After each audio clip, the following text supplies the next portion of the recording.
Capítol 3. Les persones treballadores autònomes. El pas següent és donar-te d'alta al règim especial de treballadors autònoms, RETA. És un requisit obligatori si la teva activitat és regular, encara que tinguis una facturació anual molt baixa. Per cert, fer-ho per primera vegada inclou diverses bonificacions a favor teu. Per exemple, una quota única mensual de 60 euros durant els primers 12 mesos si has triat la base mínima de cotització, o una reducció del 80% durant els 12 primers mesos si has triat una quota superior al mínim.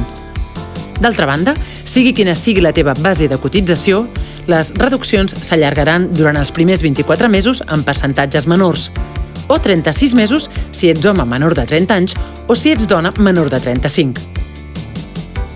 Passos a seguir per donar-te d'alta. 1. Entra a la seu electrònica de la Seguretat Social i clica a l'apartat Afiliació i inscripció. Un cop allà, clica a Alta en RETA.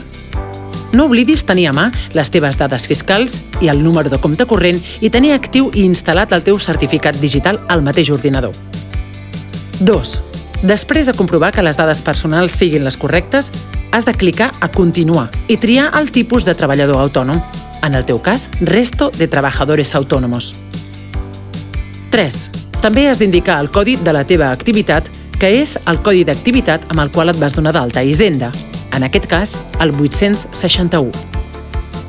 4. Fet el tràmit, la Tresoreria General de la Seguretat Social emetrà una resolució amb l'alta al règim especial de treballadors per compte propi o autònoms. Però això és només al principi.